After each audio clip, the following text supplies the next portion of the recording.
रक्षाबंधन भारत और नेपाल के कुछ हिस्सों में मनाया जाने वाला एक पारंपरिक त्योहार है।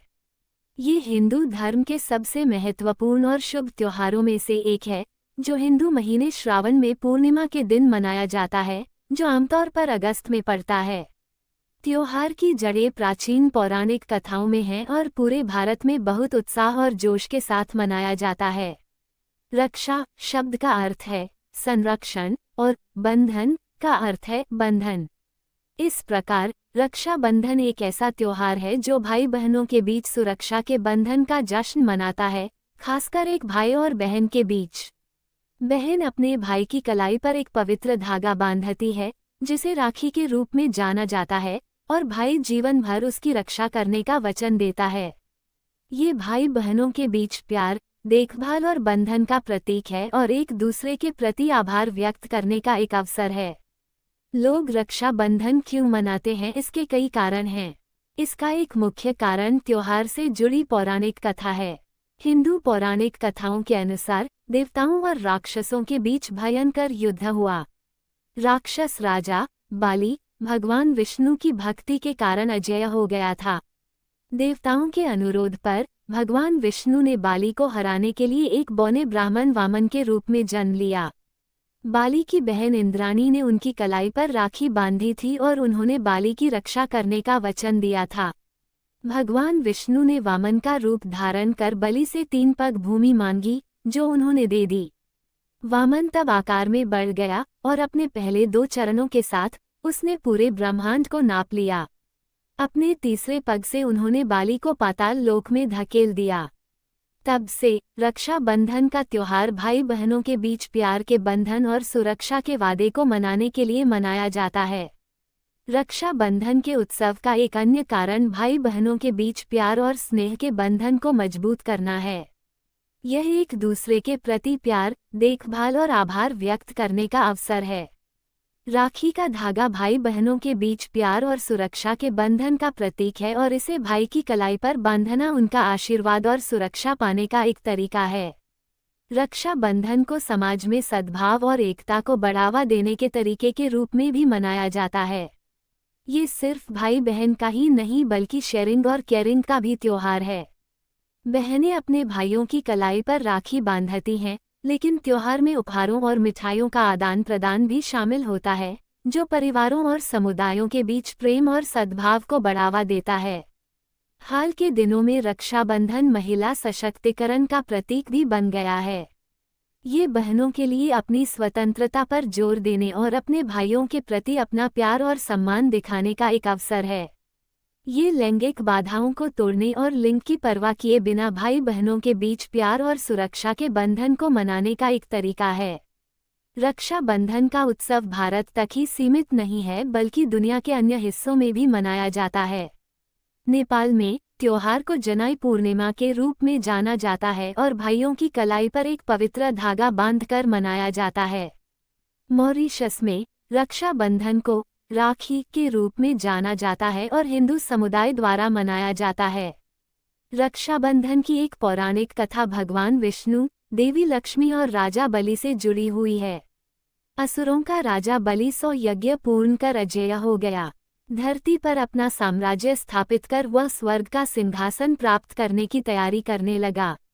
ये ज्ञात होने पर देवराज इंद्र चिंतित हो गए और भगवान विष्णु की शरण में पहुंचे। इंद्र ने भगवान विष्णु से स्वर्ग का सिंहासन बचाने की प्रार्थना की। तब वामन अवतार धारण कर भगवान विष्णु राजा बलि के दरबार में गए और उनसे भिक्षा की याचना की।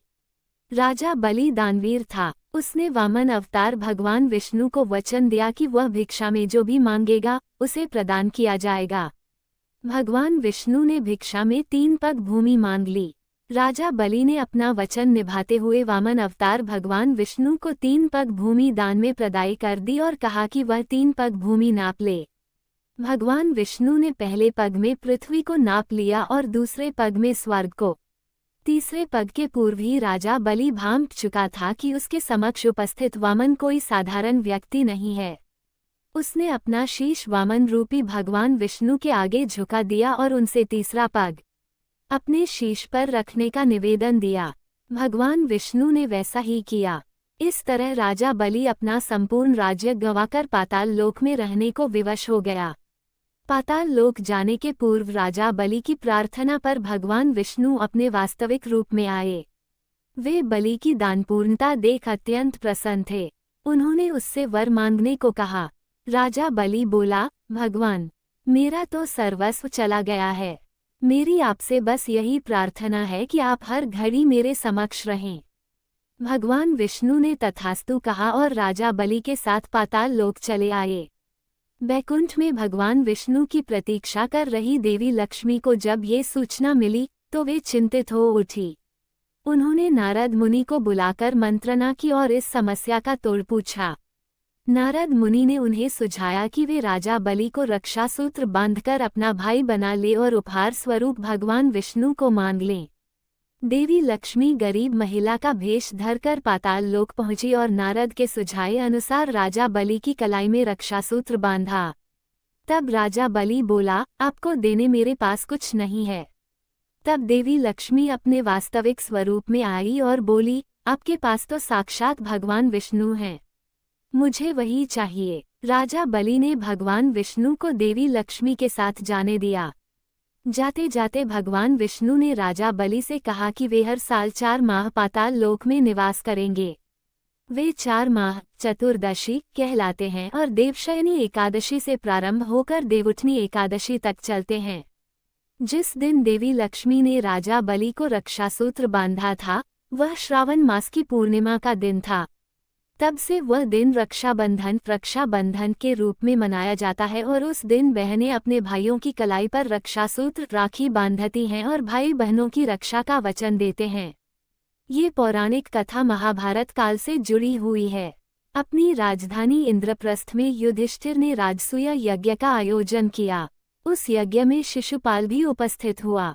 यज्ञ के दौरान शिशुपाल ने भगवान श्रीकृष्ण का अपमान किया और श्रीकृष्ण ने सुदर्शन चक्र से शिशुपाल का वध कर दिया। शिशुपाल का वध कर लौटते समय सुदर्शन चक्र से श्रीकृष्ण की उंगली थोड़ी कट गई और उससे रक्त बह निकला। तब द्रौपदी ने अपने साड़ी का पल्लू फाड़कर श्रीकृष्ण की उंगली पर बांधी। उस समय श्रीकृष्ण ने द्रौपदी को वचन दिया कि वह इस वस्त्र के एक एक धागे का ऋण चुकाएंगे। द्यूत क्रीड़ा के समय जब कौरवों ने द्रौपदी के चीरहरण का प्रयास किया तब श्रीकृष्ण ने अपना वचन निभाते हुए चीर बढ़ाकर द्रौपदी की लाज की रक्षा की। जिस दिन द्रौपदी ने श्रीकृष्ण की उंगली में अपना पल्लू बांधा था वह श्रावण पूर्णिमा का दिन था और वह दिन रक्षाबंधन के रूप में मनाया जाता है। रक्षाबंधन एक ऐसा त्योहार है जो भाई बहनों के बीच प्यार और सुरक्षा के बंधन का जश्न मनाता है। यह एक ऐसा त्योहार है जो समाज में सद्भाव, एकता और प्रेम को बढ़ावा देता है। त्योहार की जड़ें प्राचीन पौराणिक कथाओं में हैं, लेकिन समय के साथ यह महिला सशक्तिकरण और लैंगिक समानता का प्रतीक बन गया है। रक्षाबंधन एक ऐसा त्योहार है जिसे पूरे भारत और दुनिया के अन्य हिस्सों में बड़े उत्साह और खुशी के साथ मनाया जाता है और यह हमारे जीवन में परिवार, प्यार और देखभाल के महत्व की याद दिलाता है। रक्षाबंधन एक पारंपरिक भारतीय त्योहार है जो भाइयों और बहनों के बीच बंधन का जश्न मनाता है। यह आमतौर पर अगस्त में मनाया जाता है और इसमें बहन अपने भाई की कलाई के चारों ओर अपने प्यार और सुरक्षा के प्रतीक के रूप में राखी पवित्र धागा बांधती है। बदले में भाई अपनी बहन की रक्षा करने का वचन देता है और उसे उपहार देता है। रक्षाबंधन भाई बहनों के बीच प्यार और बंधन का प्रतीक है और सुरक्षा का वादा जो एक भाई अपनी बहन को देता है। ये भाई बहनों द्वारा साझा किए जाने वाले अनूठे रिश्ते का उत्सव है और उनके लिए एक दूसरे के लिए अपने प्यार और स्नेह को व्यक्त करने का एक अवसर है। कुछ पारंपरिक रक्षाबंधन उपहारों में मिठाई, चॉकलेट, कपड़े, गहने और पैसे शामिल हैं। हाल के वर्षों में अनुकूलित फोटो फ्रेम, मग और अन्य वस्तुओं जैसे अधिक व्यक्तिगत उपहारों की ओर रुझान रहा है। हाँ, रक्षाबंधन गैर भाई बहनों के बीच भी मनाया जा सकता है। ये प्यार और सुरक्षा के बंधन का उत्सव है और इसे दोस्तों, चचेरे भाई या भाई और भाभी के बीच भी मनाया जा सकता है। राखी बांधने के अलावा कुछ लोकप्रिय रक्षाबंधन अनुष्ठानों में आरती करना, एक हिंदू प्रार्थना अनुष्ठान, उपहारों का आदान प्रदान करना और मिठाई बांटना शामिल है। कुछ परिवार इस अवसर को मनाने के लिए विशेष भोजन या मिलन सभाओं का भी आयोजन करते हैं।